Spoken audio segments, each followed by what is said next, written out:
Hollywood, land of magic and fantasy. The Dream Factory, whose products have entertained, inspired, and informed the peoples of the world for decades. The film you are about to see celebrates the 60-year history of a lesser-known studio, Adequate Pictures, which for 6 decades has produced an almost endless stream of low-budget, seldom released, often misunderstood masterpieces. It all began with this man, Max Roebling. He came from a show business family.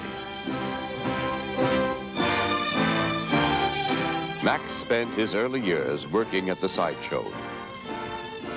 Years later, Roebling remembered. A little bit of reminiscing. I mean. Yeah, I like to reminisce. Do you miss any of old Hollywood? Oh, I mean, when you... I miss, you know what I miss most, Joe? You know what I miss? Right. The circus. Really? I never met a freak I didn't like. They were all my friends, the freaks.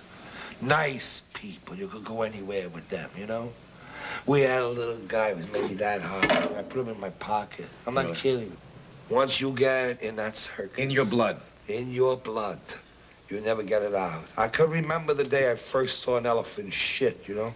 Roebling's most spectacular attraction was the living Mer-baby. As the years passed, business kept getting worse until Roebling was almost bankrupt. He solved the problem by insuring his trapeze artist in order to finance his next venture.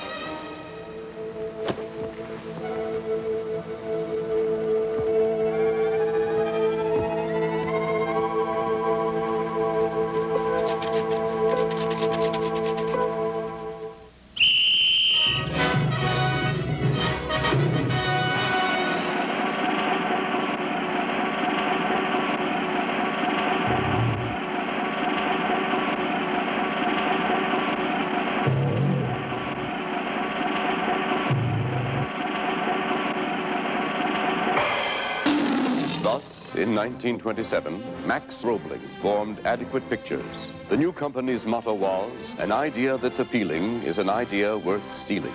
And they began work on their first production, an erotic version of Birth of a Nation called Slut of the South. Once a year, the townspeople of Slavery Falls, Mississippi, get into uniform and reenact the famous Civil War battle that was fought there. This gave Roebling an idea. He managed to convince the town fathers of Slavery Falls that a film could preserve their story for posterity. And so the town contributed the locations, costumes, and extras, along with a $50,000 donation to cover shipping costs. However, they were unaware of the alternate footage to be intercut with the original material.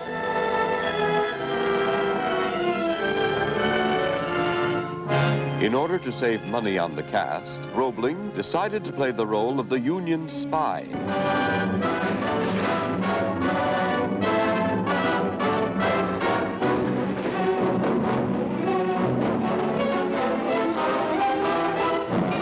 You know, in Slaughter the South, remember Slaughter the South? That was the sequel to... Whatever. Whatever it was, Yeah, right? but Slaughter the South, that's my favorite movie. You know why this is my favorite movie? Yes. $1.75 for costumes. Because they didn't wear nothing, you know, they wore rags and that. But they were stumping each other all over the place. I didn't care. And so Adequate began its illustrious history, introducing many of the great silent Adequate stars, such as Guido Valentine. It is a little-known fact that Guido died during the filming of Throbbing Sands, and most of his close-ups were shot after he was dead.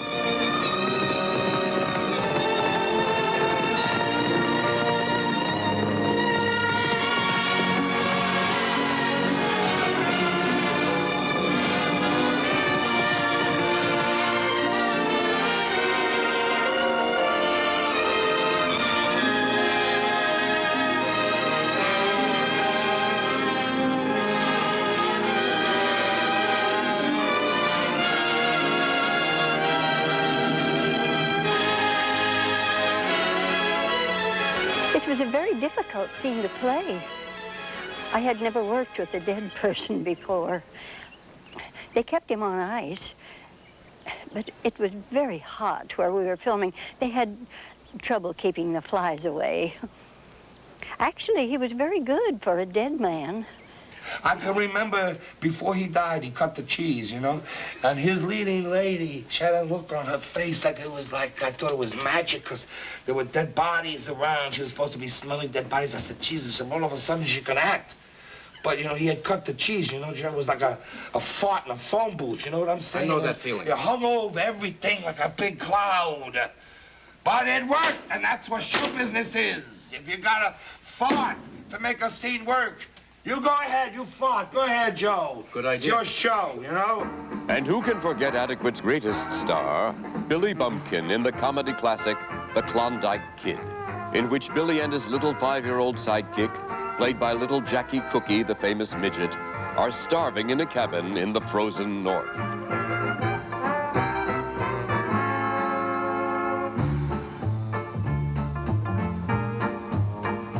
Here, in this classic scene, Bumpkin displays his virtuosity by turning comedy into pathos.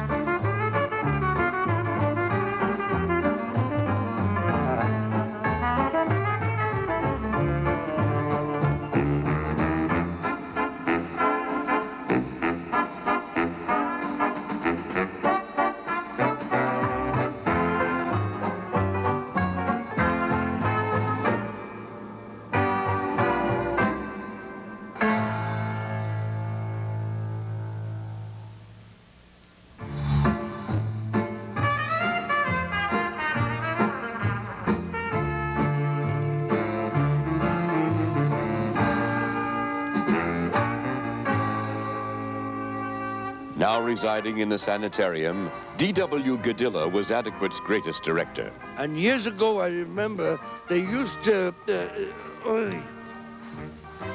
I'm supposed to get my medicine now. But anyway, I'm going to tell you, it's fun to be here at this sanitarium. Because at this sanitarium, they show us all the movies that I directed. I invented everything that was ever used in motion pictures. I was the first one that put the lens in. I was the first one to make the fade outs. I was very sick and I was falling asleep like that, you know, and I figured to myself, this is a fade out. You close your eyes for 3 seconds and that's it. And people come to the theater, they close their eyes for 3 seconds and we put a different movie on. That was the first comedy that we had. People were laughing and they were ha, ha, ha, ha. They didn't see nothing. They didn't know what the hell they were laughing at. That's the idea. Don't know what you're doing and you'll appreciate more if you get anything out of it. In 1928, Warner Brothers released The Jazz Singer, and sound was here to stay. However, it was not until 1936 that Adequate recognized its value and made Singin' in the Synagogue, starring that great Negro song and dance man, Bill Washington. In it, he played a vaudeville entertainer's son who wanted to break with tradition. Son, I don't rightly know what's on your mind. You belongs up here on the stage, singing and dancing the songs of your own peoples. That's all right for your generation, Daddy. But I wants to sing them songs with a soul. Matovu Olecha Yaakov Vishnoseko Yisrael. Friends, this is E. Eddie Edwards, the voice of station WLOB, Hudson County, New Jersey. And tonight I'm in front of the fabulous Raoul and Dom de Rivers Showplace Theater, where they're premiering now, hear me please, the opening of Adequate Pictures' latest release, Singin' in the Synagogue.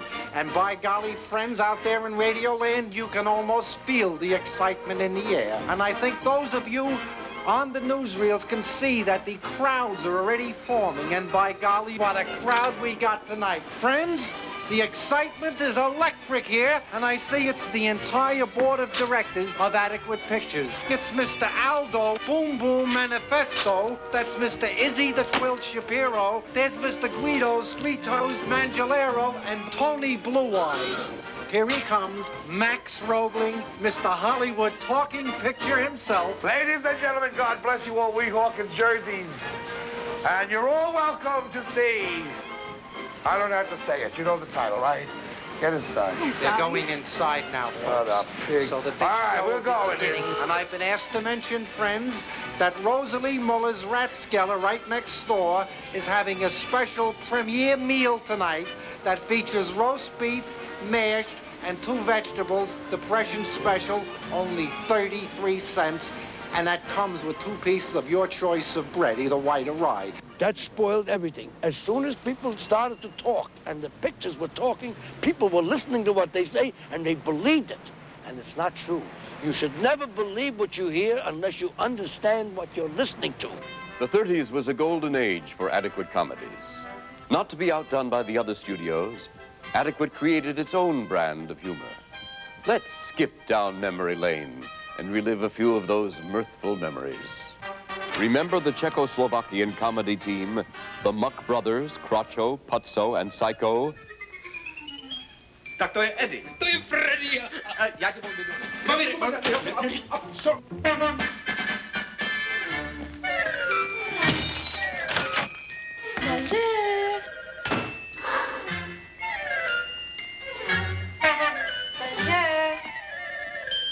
Bonjour, monsieur. Tady se nás viděl vodu. Monsieur. No.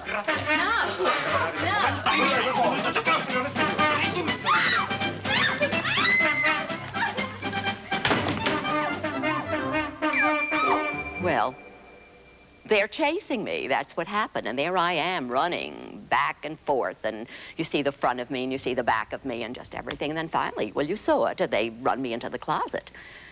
And that one brother, and you know, that one with the horn?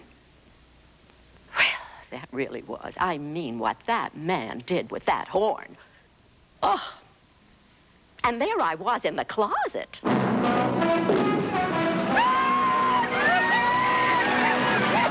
worry, I sent Barry for help. Hope he gets through. And who can forget Barry, the talking gorilla? Oh, no. We're in big trouble. This is serious. Don't worry. Barry should be back to help soon.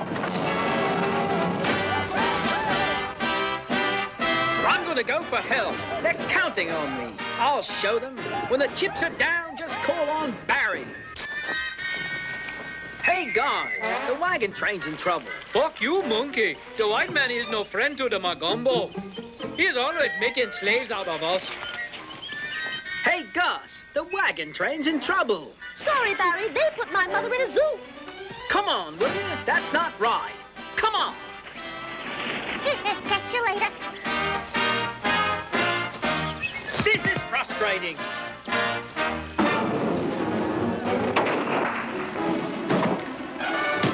Fucking ape. Bye now. Then there were the 3 morons. This way, gentlemen. Okay, Joe, this must be the place. Ooh, what a classy place. Oh, I never seen such a classy joint in all my life. Okay, where's the trip? Over here. No, where's the leak? The first door on the right.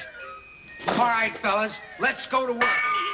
Due to the violent nature of their comedy, they were only able to make 1 picture.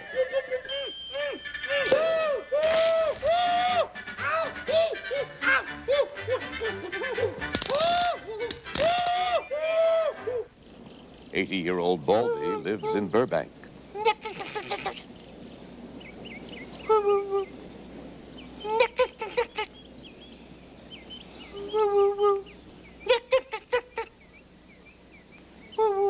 Remember, if it's a newsreel, it's Adequate. The Adequate newsreel on the spot wherever history is made. This is Lowell Westbrook. And my goal, my job, to bring the news on the spot, when it happens, where it happens, to you. Adequate was in trouble again. Mr. Westbrook, we have evidence that your so-called on-the-spot news coverage is a fraud.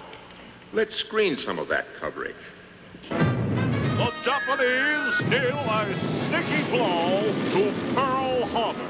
Hello, Lowell Westbrook, reporting from Honolulu, just a few blocks from Pearl Harbor. Nazis bomb Warsaw. Hello, this is your announcer and newscaster, Lowell Westbrook, on the streets of Warsaw as the bombs fall over this great city. And as we look in absolute horror, we see the panic in the streets. Metal falls from the sky at Lakehurst. Look at it go. A really bad landing on the part of the Germans here at Lakehurst, ladies and gentlemen. Oh my gosh and golly, look at that go. What do you have to say about that, Mr. Westbrook? And how about these exclusive interviews with so-called world leaders, Mr. Westbrook? Na zdrowie broszkietkin. Sosmen zetskava boszketkin. Boszka ladekut projdnietkin films. Hello, and welcome to Hyde Park. It certainly is a pleasure to be in front of the adequate cameras. Sometime I fast for 40 days, and then I walk for 50 miles. Oh yes, they all yelling Gandhi, Gandhi, and I'm walking along at the pace of the Gandhi, Gandhi, and I walk along and I walk for 50 miles, and sometime I walk right into one of your adequate film houses, and I sit down and I have a popcorn and eat that and realize I have broken my fast. Oh dear. Thank you very much. From my country to you. Oh, is that it? Okay, Fred. Listen, wrap that up. Hey, Rudy, how's that for sound? Great. Good. Okay. I gotta get this shit off. You get the fat pad ready. I gotta put on Churchill. When America went to war against Japan and Germany, Hollywood went too. Answering the president's appeal for patriotic films, the studios made hundreds of inspirational movies, except adequate. Unable to compete with the major studios, the enterprising Roebling discovered a new source of financing.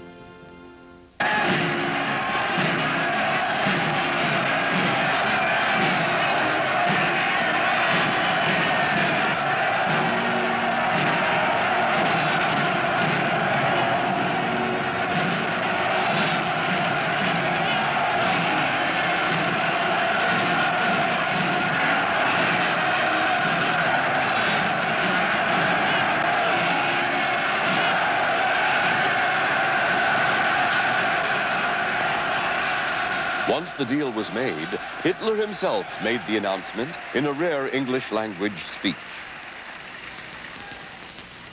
All these years, I have seen hundreds of motion pictures produced by the world's major studios. But of all those films, my favorite have been adequate. When I was a young man in Berlin, I saw my first adequate picture, Slut of the South. And it changed my life. I was moved and inspired by the great struggle of the Aryan race in the American South. And it was then and there that I formulated my racial theories. However, it wasn't until I saw singing in the synagogue that those theories crystallized. And I knew that Adequate was the only studio to bring the true story of my life, Mein Kampf, if you will, to the world!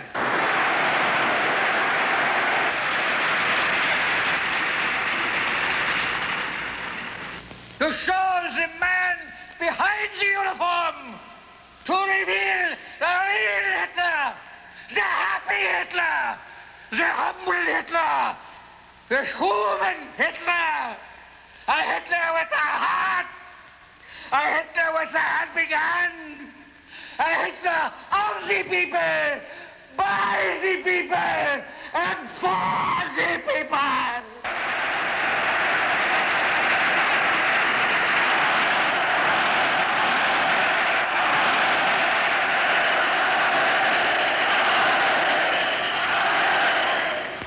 Began There's a humble log cabin.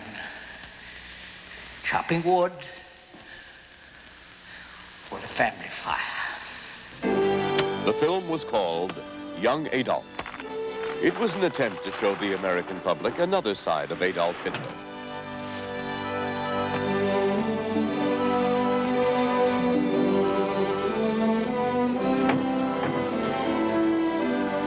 Keep working hard, mein kleiner Junge. You grow up to be a great man. Perhaps you. Perhaps, mein Kind. Young Adolf, come here. Someone cut down that linden tree. Do you know how that happened? Father, I cannot tell why. The Jews did it. You're a good boy, Adolf.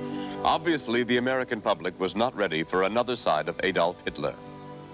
Are we on the camera now? So, Mr. President, it was a great honor. I want you to know I will do my very best to make people realize what they have to do in this country. Roebling made amends by producing Blood and Guts, a patriotic ode to war, which introduced Adequate's all-American hero, Duke Thorpe.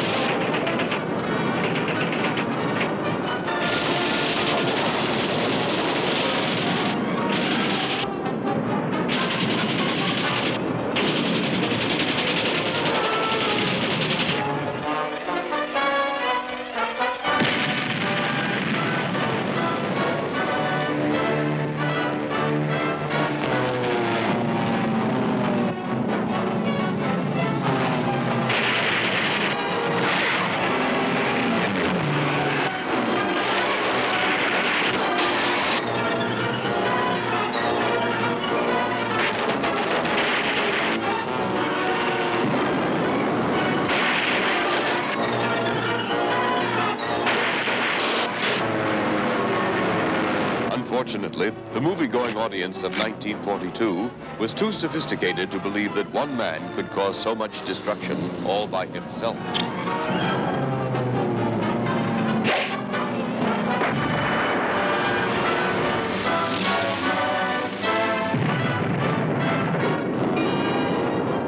Come on, man. Let's go! Today, Duke Thorpe is a successful bison rancher. Howdy. We used to do a lot of tough movies in the old days. And for my money, Adequate was king. Anybody thinks different, they got to deal with the Duke. He's a great guy, you know. A real man's man. He used to have this little habit of punching the makeup girl every morning. He punched her right in the mouth. He said it brought him luck. He's superstitious. He used to carry this calf's foot in his back pocket, and before every scene he'd rub it, and then he'd punch the script girl, punched her right in the mouth. He's a wonderful husband and a great American. This is my granddaughter, Susie. Hi, Grandpa. Adequate Pictures had a parallel to Republic's John Wayne, and this man's name was Duke Thorpe. He was a fruit, but they didn't know he was a fruit. But he looked good, you know. I don't care. To eat his own is what I say. In other words, whatever you are, don't come near me, you fucking maniac. But whatever you are is okay with me. Keep it out of the studio. By now, the other studios were shooting most of their films in color. Adequate couldn't afford color, so they invented Adequate Color, a one-color process. Each month, they featured a different color. This film was released during one of the red months. What is your business? I have an appointment with the president. Enter.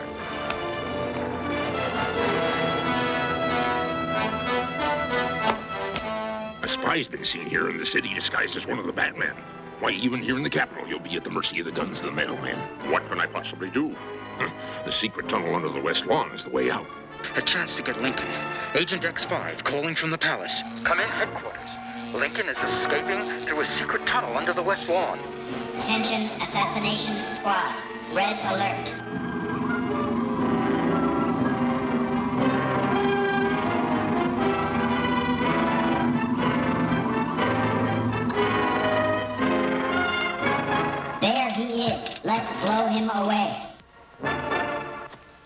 me get the first shot.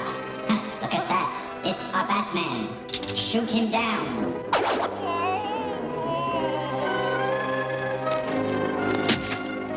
Now, let's get Lincoln. It's a whole army of Batmen. Come in, boys. We'll have to get Lincoln another time. We'll give John Wilkes Booth a call. Thank God you're safe, Mr. Lincoln. If I could only have 4,000 more of those wonderful Batmen, then we could have peace on Earth and the American dream, I think.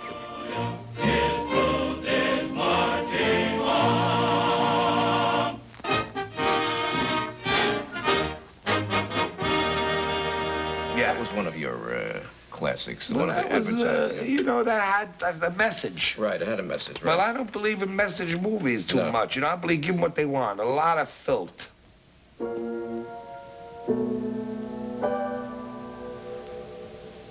Not to be outdone by the other studios, Adequate created its own brand of musicals. Let's dance down memory lane and relive a few of those tuneful memories, shall we? Remember, come on along and see my schlong. Come on along and see my schlong. You're gonna love it, baby. With this here schlong, you can't go wrong. And I don't mean maybe. I know you've seen a schlong or two, and I'm sure they were fine. But you ain't seen nothing, baby, till you've seen mine. Beauregard, I love you for coming back to me. I love you for returning to the land. I love you more than the South. Oh, I'm hungry. Slut of the South, the musical. Love gives me an appetite. I'm hungry for your mouth. Love makes me want a bite. I think I'll travel south. Love makes me want to chew. It makes me want to lick, to gobble, gulp, and... She's a pimp, ain't she? In a sense, yeah. Tell you a story I heard about it. We don't want them to know about it. No. Wait, come over here. Keep You it run over quiet. this, Right, yeah. keep it quiet. Baby Elroy was Adequate's highest paid performer.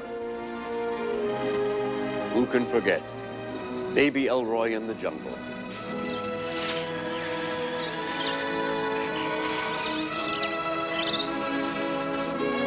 Baby Elroy goes to war.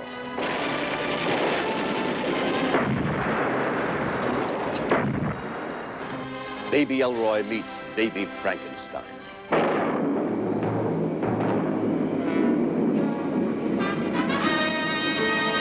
The public soon lost interest in the infant star. A has-been it too. He disappeared from Hollywood and hasn't been heard of until recently, when he was discovered living in a small village near Paris. My mother and father, you know, they meet after the war. My father was GI, and he goes to Paris, and they meet and make to fall in love. And he takes her to America, and I think in short time they have knowledge with each other. And I am here. I'm born, you know, and my mother returned to France here. Yes, and she brings me back here, and I am grown up to be French, you know. I've never seen the movie. They don't play. I don't think they're popular here in France. But tu ne verras le film. Oui. My sister does not see them either, so I don't know anyone who have seen them. Are they good? Baby Elroy? I remember him very well. He used to pee all over the place. Gadilla? No, I don't know him. How about Duke Thorpe? No, Myrna not. King? I don't know her. Dupre? I don't know her. Billy Bumpkin? I don't know him. The Muck Brothers? I don't know them. You don't know the Muck Brothers? I don't know them. Three Morons? No. Don't you remember them? No, You remember, no. You remember? No. Look, I don't have no knowledge of these people. I used to use and make him cry. A lot of people said, give him an onion. No, that was too. You could see an onion. I would have fellas in the back with hot needles sticking him in his tuchus. He would say, oh, oh, he would cry like a baby. And that's what we needed in that picture. We needed a cry baby. And we got Baby Elroy. Hello. You remember this? Yes, what? What is this? To jar my memory. I don't have memory of the time. What do you... This must yes. bring back some memories. Good, yes. No, means nothing to me. I'm sorry. Nothing at all. Does this? Yes, this means something to me. Good. This means something to me. Oh, good. Adrienne, she was blonde hair, blonde, very tall. Le mot pour poitrine, petite. Adrienne, très belle. And we were... 1947. No, not 1947. 1970, 1973. She was my lover. And she wears culotte always different. But I don't... Baby Elroy... I don't know from Baby Elroy. Adequate also made science fiction films like The Day the Toilets Overflowed, based on the novel The Toilet Also Rises, about an extraterrestrial force that invades Earth and hides in the sewers of the world, awaiting the right moment to attack.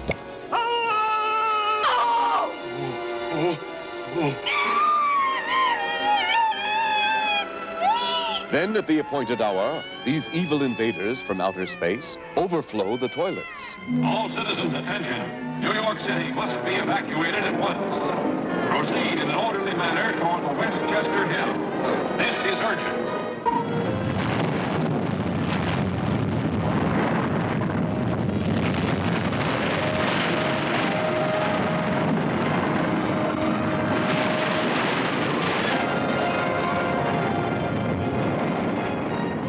Roebling presented his most prestigious personality, Wilfred Babcock, Adequate's master of mystery. I loved making movies at Adequate. Here is a scene from the film considered to be the best example of my mastery of murder, mystery, and mayhem, called Loony. I hope you forgive my brief appearance in the film. As you know, that's become my personal trademark.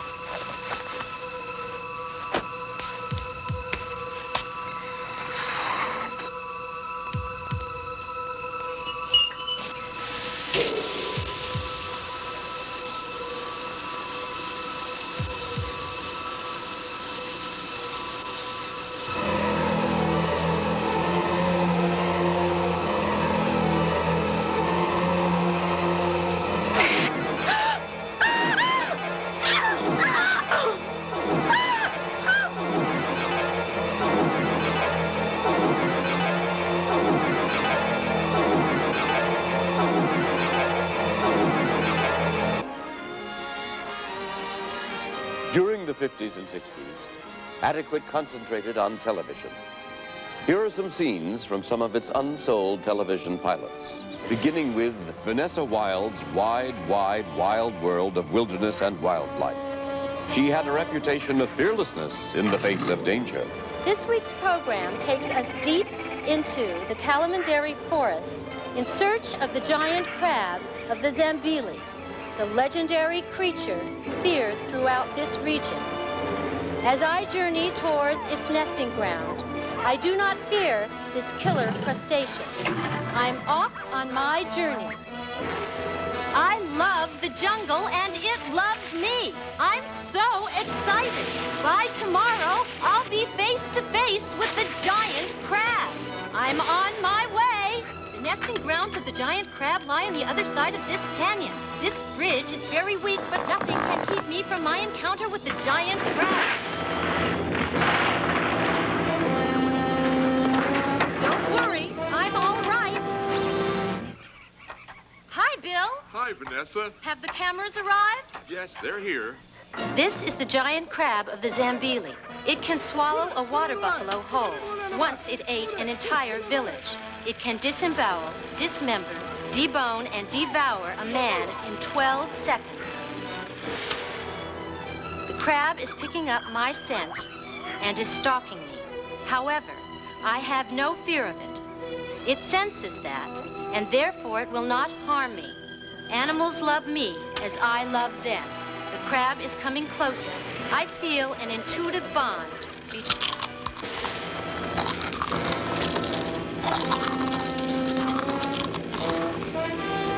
Unfortunately, the show, along with Vanessa, came to an untimely end. Financed by the Organization for Righteous Americans, Adequate produced a show for the whole family and came up with Father Knows Beaver. I know you're gonna like this. Now, I'll be in the kitchen if you need anything, okay? All right. Thank you, Beulah. Good old Beulah. She's some cook. And never uppity. Well, kids, how was school today? Golly, you should have seen it. We had a big fight with the nigger kids who were busted. Some of the Jew boys were on their side.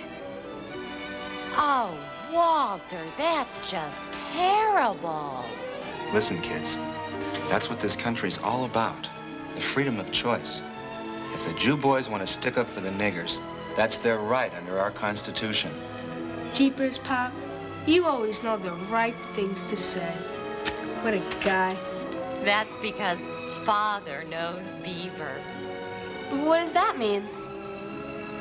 Better say grace, dear. The food is gonna get cold. Bless us, O Lord, and these thy gifts, which we are about to receive from thy bounty, through Christ our Lord. Amen. Next came Medical Doctor. Unfortunately, someone mixed up the cue sheets for the soundtrack and added a laugh track by mistake. I want you to tell me the truth, Doctor. No matter how horrible. Well, I'm afraid it's bad news, Mrs. Simmons. Your husband will never recover. Isn't there anything you can do? I'm afraid not. You see, science has not yet come up with a cure for this dreaded disease. Then there's no hope. I'm sorry. How long does he have? Who can tell? A year at the most. Perhaps months. Maybe even weeks.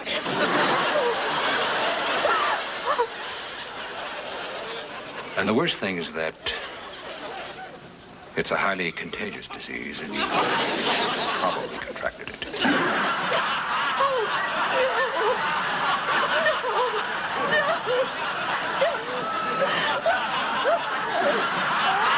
And for the youngsters, there was the sex education program, The Cocky Duty Show. And here's Duty. Hi, boys and girls. Now that your mommy and daddy are out of the room, let's bring out Cocky.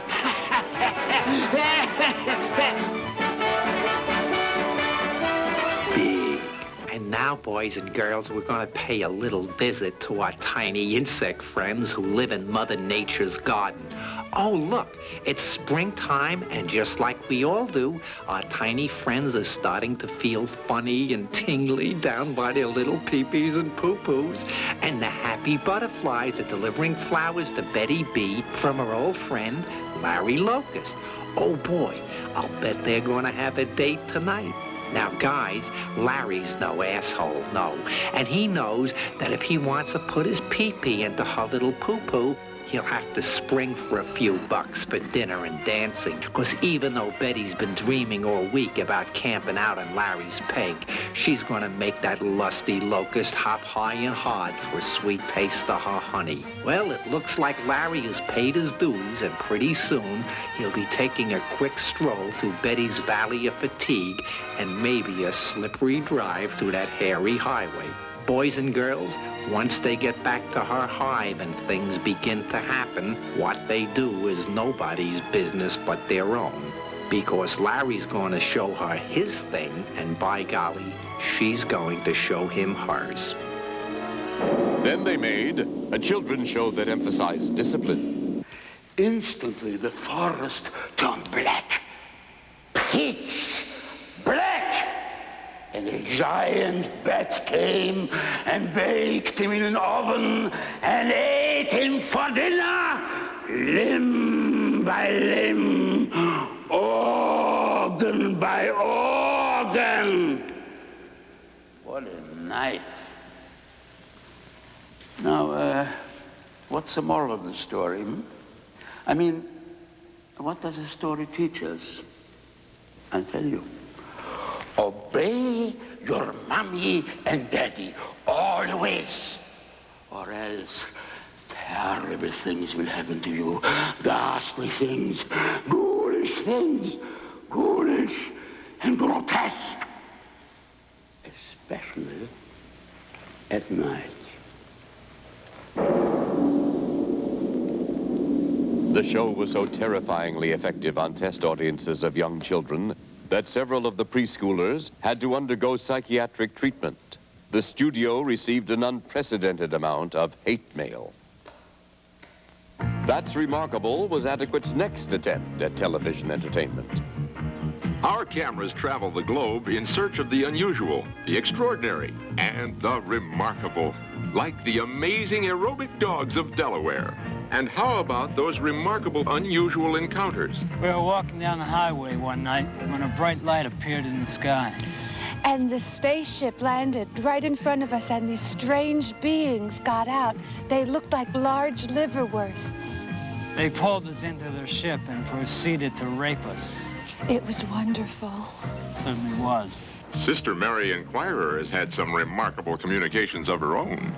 Well, I have communicated with the spirit of Marilyn Monroe.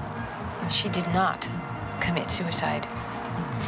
In actual fact, she was murdered by Fidel Castro, with whom she was having an affair. By now, the unsold pilots were piling up alongside the multitude of unreleased films on the Adequate shelf. By the end of the 60s, the studio was on the verge of bankruptcy. They hadn't produced a feature in 10 years. None of their television pilots was sold. Things were looking bleak for Adequate. Then, refusing to accept defeat, Roebling returned to the old formulas of sex, drugs, and anything that sells. Give me liberty or give me head. Early to bed, look at it rise. Come here, Betsy Ross. I've got a surprise. He only does scenes in the movie that have to do with sexual, well, that are part of the plot. You know, thinking about sex, doing it, cooking it, serving it, making it, boxing it, kicking it, touching it, swimming in it. And I had this terrific project I was very excited about. It was the story, a very sensitive story of a young girl who grew up in a broken family. She had problems with her parents, and her parents divorced, and she went to live with her grandfather in the country. And I had my big moment, which was to go in and pitch the whole idea to Max Roebling of Adequate Studios. And so finally I finished my pitch, and he said, "Terrific, that's great." He said, "I really like it. Now, do you think that she could drop acid, become a revolutionary, and show her tits 6 times? Attempting to keep in touch with the youth market, Adequate hired 12-year-old Georgie Spielman. Hello. It's an honor to make my first feature-length film for Adequate Pictures. I hope to bring to the production a little bit of every film I've seen in all my 12 years of moviegoing. This will be the first in a series of films based on the lives of great men, such as Albert Einstein, Sigmund Freud, and Louis Pasteur. It will be entertaining and will appeal to the millions of kids that make up the majority of moviegoers. Looks like we lucked out, boys. Got to that one by the skin of our balls, huh? Yep. Whoa, look at that. Girls on the beach, especially the ones that aren't on fire. You know, there's a lot to learn here, you know. One can contemplate the secrets of time, space, matter, energy. Oh, bullshit. Molecules heating, gases expanding, atoms colliding, matter exploding. It's just fucking brilliant. Wait, let me see. I was on to something. I think E equals M-A, no. Jesus Christ, I got it! Time, space, matter, energy, E equals M fucking C squared! Oh, shit! the pirates from the Berlin Academy of Physics. They roam the seas looking for radical physicists with new ideas. Up with their heads! Yeah! The world is not round! Let's get to the boy!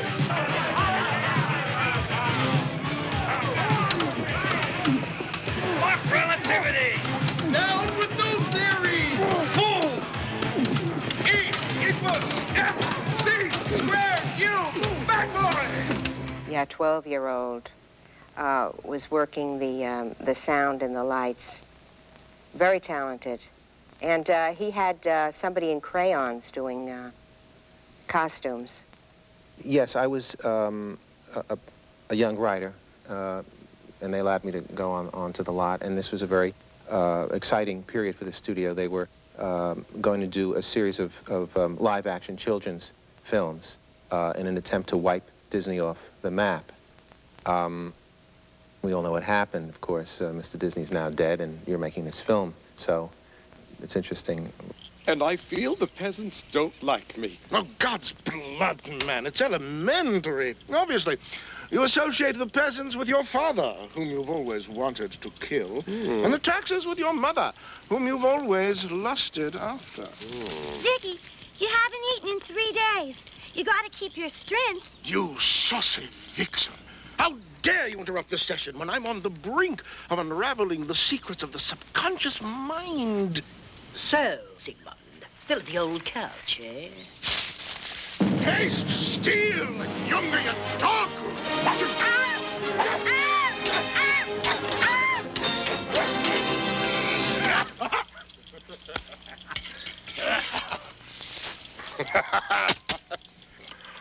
What?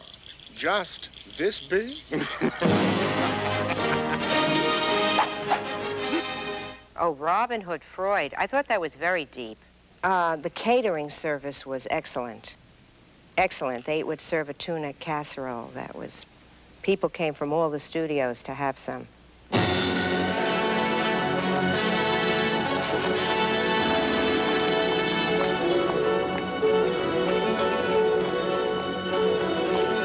Welcome, Wisconsin Pasteur.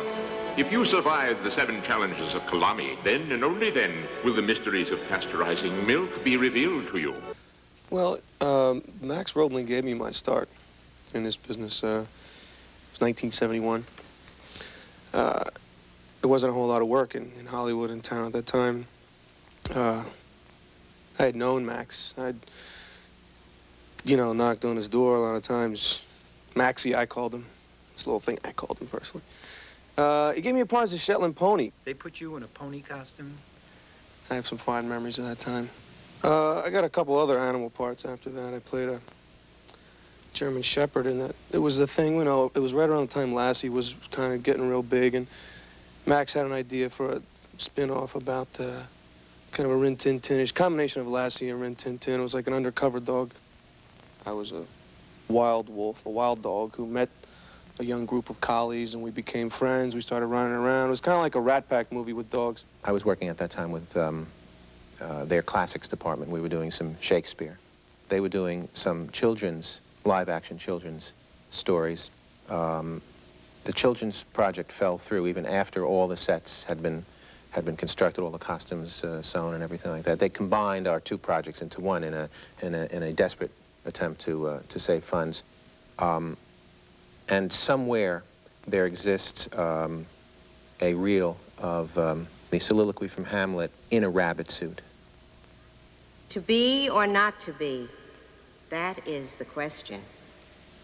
Well, I was just a young actress, and I answered a call. They were looking for a woman to do Hamlet, which I thought was very brave of them, in a rabbit suit. And I auditioned with a lot of girls, and whoever fit the suit got to play Hamlet. And luckily, I had had a lot of experience trying on fur costumes, because a lot of other girls broke out. But I didn't have a rash or anything, so then I got to do To Be or Not to Be. Shakespeare would at last be available to boys and girls. Tomorrow and tomorrow and tomorrow. Hey! Creeps in this petty pace from day to day to the last syllable of recorded time. Out, out, brief candle, life's but a walking shadow, a poor player. That struts and frets his hour upon the stage, and is heard no more. It's a tale told by an idiot. Full of sound and fury, signifying nothing. Oh, with the cockroaches doing Shakespeare? I really like that. I thought that they really knew their iambic pentameter. It was a phase he went through.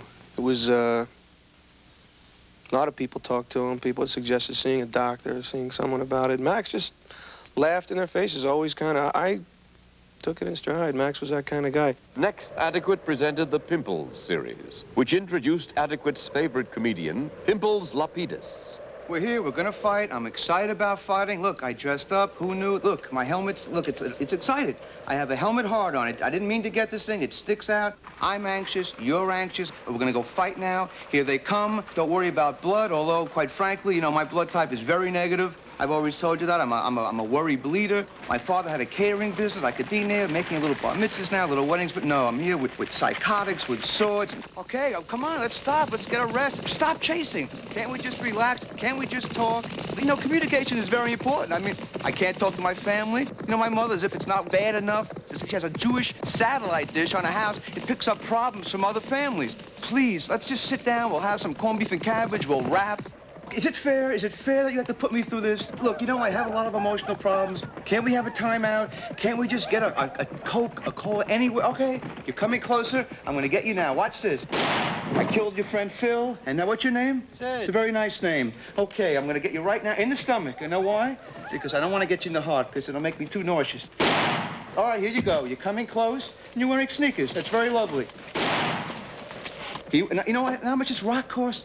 I have to bring this rock, schlep it on wheels, all the way through the desert. No, you just run like schmucks in front of me. I, being a Jew, being nervous to death, I have to buy a rock. You ever go to a rock sale?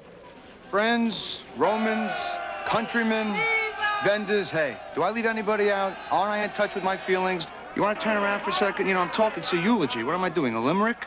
But hey, I'm thinking of my own death. Aren't we all selfish? Aren't we thinking about when we're gonna die? Is it hard to even to date now? Let's face it, this disease thing, I don't want to depress you. Right now, with the fear of disease, I'm afraid I can't masturbate. I'm afraid I might give myself something. Is it rude to meet someone and get hot and say, look, I've been around, I don't know where you've been, but can't we just boil ourselves? Then we'll go out, because quite frankly, this woman had messed around. She went out with promiscuous. Hey, that's a joke. I just made that up. She went out with a guy promiscuous. Aren't you laughing? Don't you know how funny that is? You asked me before what the saddest day for me was at the studio. That was the day that Jack Matthews, the director of that last film, you may recall, during one of the big action sequences, his head exploded. And it was a tragic event for everybody, but the one nice part about it was that he brought his life in under schedule. I was in the German Shepherd costume, and it was kind of a long day. We were, well, as you know, we used to shoot 19-hour days over there. I had to do a stunt where I crashed through the window, and I landed on the airbag there, and the claws on my costume punctured the thing, and I got hurt, and I got shook up, and they couldn't get me out of the costume. And Max was there. He came over and put a little cloth on my... Couldn't actually put it on me because they couldn't get the head of the costume off, but Max, he was always there for me. He was always that kind of guy. Anything happened during the making of the film? Oh, a lot of people got divorced. And some ptomaine poisoning from some of the food that was served. The tuna casserole? The tuna casserole. But now that caterer is the head of another studio. Roebling drew on his powers of salesmanship and convinced multi-millionaire garment manufacturer Sid Lane to invest millions in the company. It might be a good moment now to talk about a corporate merger. Sid and Charlene Lane of Sid Char Undies with the Adequate Picture Corporation. If you would do the honors. I have two partners here that was in the underwear business. I happened to meet them when I was buying some underwear. Anyway, he found us and we found each other, and therefore somehow or other we're here tonight like for something else. Fucking marriage made in heaven. The way it happened was a very interesting thing. Yes. One day I was sitting in the apartment. Right. And I heard from our bathroom, I heard crying and all kinds of weeping and whatever, and somebody was emoting. I didn't know it was her, and she was going through some of these lines that she'd seen on the soap opera, and she was going through it. She's a terrific mimic, too. And in the course of her going through these lines, I walked and I could see through the bathroom, because we have like a Japanese bathroom. Well, and it's it has with like the a little bonsai trees, you know, the shrunken little Japanese tiny trees, you know, and we also have like a shiatsu screen. Yes. You know, you can see through the thing. And also, you know, like a little cocktail bar. And there's a waterfall, and we also have these little stones around. It's like an environment, you know what I mean? It's like, and it's really nice. And we have, we got volcanic ash It's sort of like pumice stone, you know, which is healthy. It's brought from Mount Fuji, a friend of mine, Harold Yamamoto. Honey, don't go into this shelf. Anyway, no, it's important that they understand. I heard the emoting, and I heard all of this stuff, and then suddenly the thought came to me, someday if I had $1 million and I wanted to throw $1 million, you know, throw it up in the air and see what's going to happen. I said, who would I do it for more than anything else but for Charlene, who I think is really one of the greatest things that ever hit me, personally. And look at this. This is a movie star. In addition to that, I also know He that had a dream, Wait a Joe. while. Let me talk about you. Let me talk about you, because this is, in a way, I'm trying to introduce her into the world, because she's going to be starring in Anna Karenina. Let me tell him, Sid. They got a thing here called Anna Karenina. This book is out of print. You can't get this fucking book nowhere.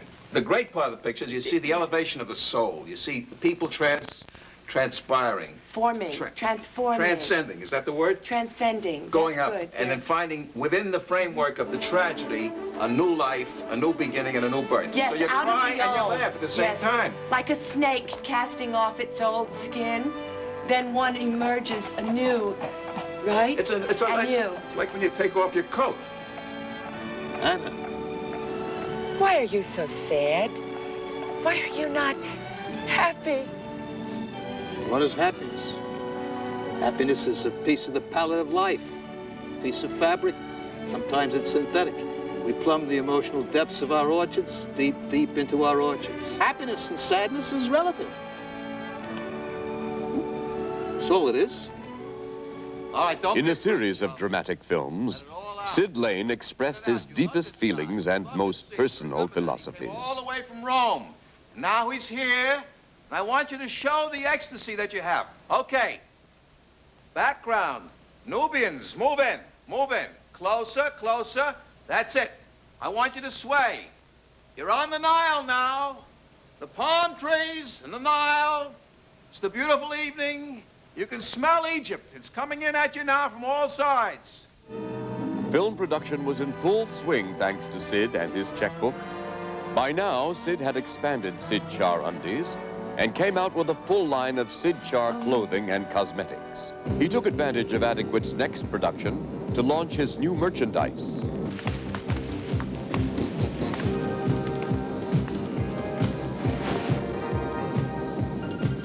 What is it, Pendar? Queen Zelia, the Emperor Zork of the planet Gorgel has declared war on our Federation. Captain Creton is trying to maneuver the ship back to our home base. That's a lovely tennis outfit, Your Highness. Thank you, Pendar.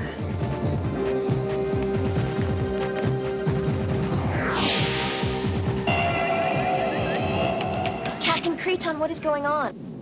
Queen Zelia, I believe we're in for a rough time. The planet Gorgel has sent a spaceship to intercept us. If we can maneuver through that meteor field, I think we have a chance. What's the status, Pindar? Hang on, young Damon. Once we are out of the meteor field, we'll be in safe galactic territory. I just love your outfit. Thank you, Pindar. This is serious. A strong attachment forms between Roebling and the Lanes. Things seemed to be going well, but soon there would be trouble in paradise.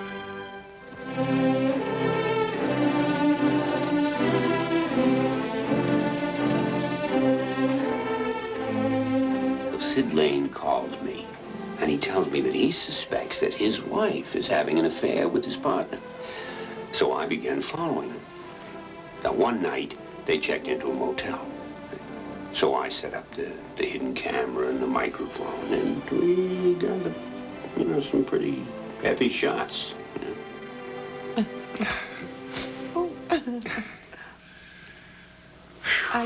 I just can't believe that you asked me here. Oh, Max, you're my idol. Yes. Me? Yes. I can't look in your eyes without wanting to cry. You show me more tenderness than Sid has ever shown. He just is blind to the passion within me. He should kiss your toes. He did. He did. And It then wasn't enough. It was He different. should kiss your knees, Once in a while. your belly button, your earlobes, your them. Stay with me, Max. Oh, stay with me. I want to be an artist, too. I want to learn how to make Do you films. know the Yes. song? Oh, please, Max. Do you know the song Home on the Range? Down, down, It's bird, discouraging words. Oh, a sky. The following week, Charlene left Sid, and she and Roebling took a trip to New York. Well, Sid took it badly, you know. I mean, he went a little crazy, and he followed them. I remember that night when Max Roebling and this young lady, they come in and they sat down in the dining room. But all of a sudden, I see this guy, he comes rushing in. He don't want to wait in line or anything. He pushes away a couple of waiters and, you know, he goes over and all of a sudden I see he's reaching in. He pulls out a gun. Point blank, he starts blasting away. But boy, thank God for Max Roebling that he was eating one of my combination corned beef and pastrami. That bullet got lodged right in the middle of the sandwich. Boy, is he a lucky guy.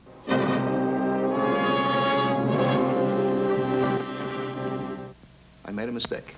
Maybe I made a mistake. But it's not, the thing is that we're here today, and that's what... We love you. I know, this is nice. This is nice. This is all that counts right now. That's right, Pop. Really, really, it's nice. Hey, look, 5 years, to serve 5 years for putting a bullet through a pastrami sandwich. Now, for me to have stayed with Sid in this state of growingness would have been cruel. Because Sid had gone as far as he could go. Jolene didn't need me. She never did. The child hated me. Can't love everyone. And Chipper, he was off on his own. So you see, when I met Max, the whole world opened up to me. I grew. I flew. I survived. That's right. We are all survivors. That's right. No looking back. I am not going to look back. I'm going to look forward and see it as it is. No regret. No regrets. Hey, Regrets. Forget regret. regret? Screw regret. And I'm being modest when I say screw it. You know what I really mean. Bleep, bleep. That's right. I want to laugh. I want to tell you something now. Hey, this is like a rebirth for me. That's what's... Dad, it's okay. I can't. I don't want to talk anymore. I don't want to see like this. This is not nice. Roebling had gained a lover but lost an investor. Once again, drawing on his entrepreneurial genius, he convinced Pimples Lapidus to enlist his fellow comedians to record a comedy album, the proceeds of which would go to poor people, as well as the newly formed Adequate Restoration Fund. Look who's here, man. Look people! I know you! Hey, man, anytime, man, anytime. I'm good, man. I heard everything is great in Vegas, man. How much we get paid? How much we get paid? Melvin, how much we get paid? Come on back there. I mean, these kids, these poor kids, we helped. And I'll tell you, there was a lot of scum in this room, and I'm amazed how scum can care like this. I'm overwhelmed. I like to call these kids, if I may, Pimples kids. Because, let's face it, I gave up a $40,000 gig tonight, and I got all the scum here, and let's face it, I'm a happy man. And they were nice. They didn't say dick. They didn't say anything to offend anybody. And I'm going to sleep very well tonight. Of course, I can't the night after because I got a gig. I'll be in Tahoe Tuesday and Wednesday. I have 2 shows, and I have a midnight show. And, well, the whole, look, why should I even think about that? But I am, please, in Minneapolis, Monday. I'm there on a noon show, a luncheon show. But forget that. The kids. Pimples kids. I'm ecstatic. I gotta cry. We were so poor that my childhood was in black and white. It's very funny, but you got the wrong rhythm. Well, that's a Midwestern rhythm. No, that's not the right rhythm. We were so poor. We were so poor. We were so poor.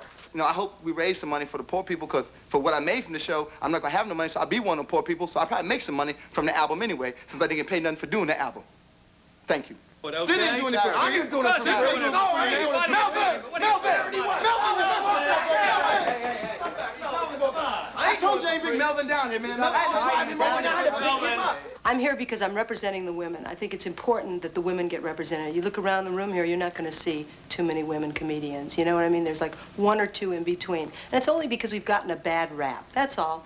Most women are thought of as like masculine, dykes. They're always given names, you know, and it really fucking pisses me off. Okay, Melvin, you do this every time. Every time. No one called me. No one called me. Some funny shit. Some funny shit.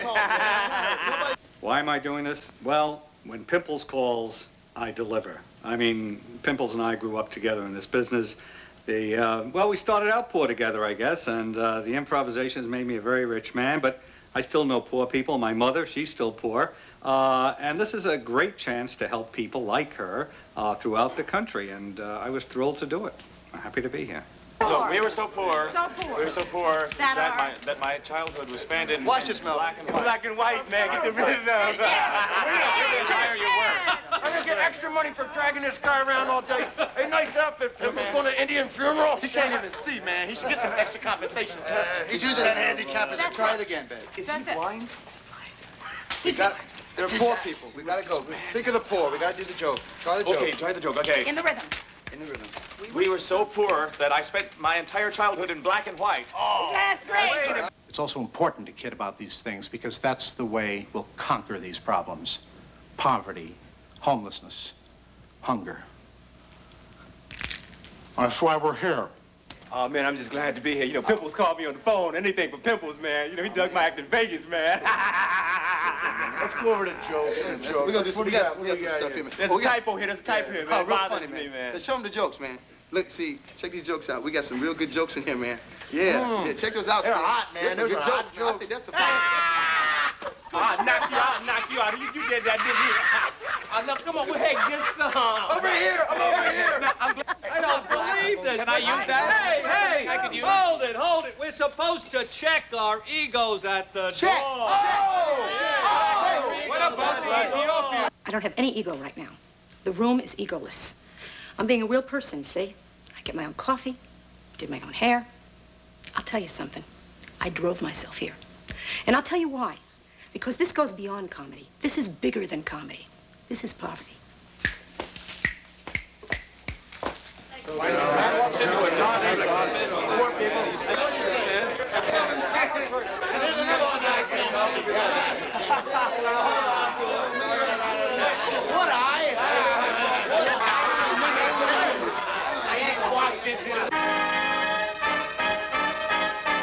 It was a bum rap, you know what I'm saying? I was trying to be a good man. I was trying to help the poor. I was trying to, you know, give the poor a break. You can't give the poor, you get kicked in the ass, you know what I mean? What can I say?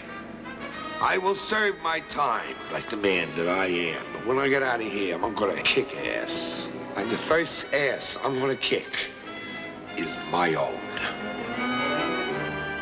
Adequate was in trouble again. There was, however, one major breakthrough to save the studio.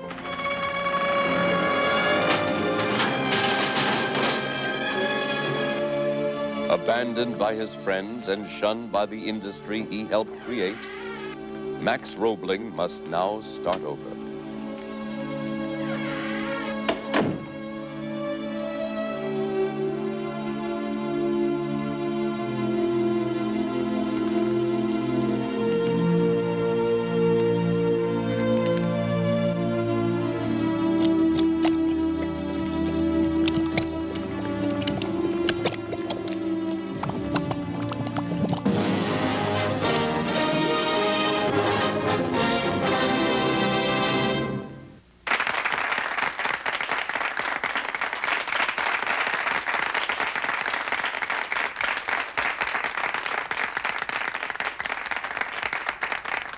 Thank you, thank you. Welcome to the Adequate Oil Development Company. It just goes to show you, if you make movies and you hold on to them a long time, those movies will be worth their weight in oil.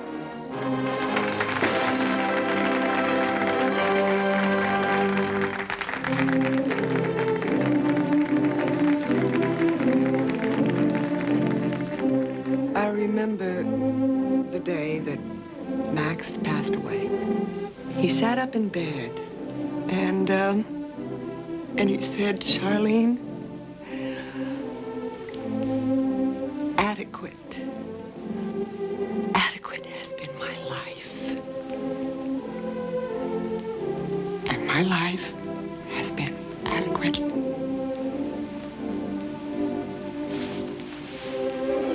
And he smiled. And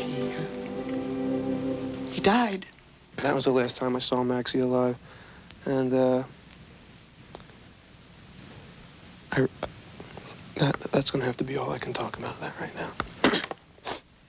All the wonderful things that he's done to me.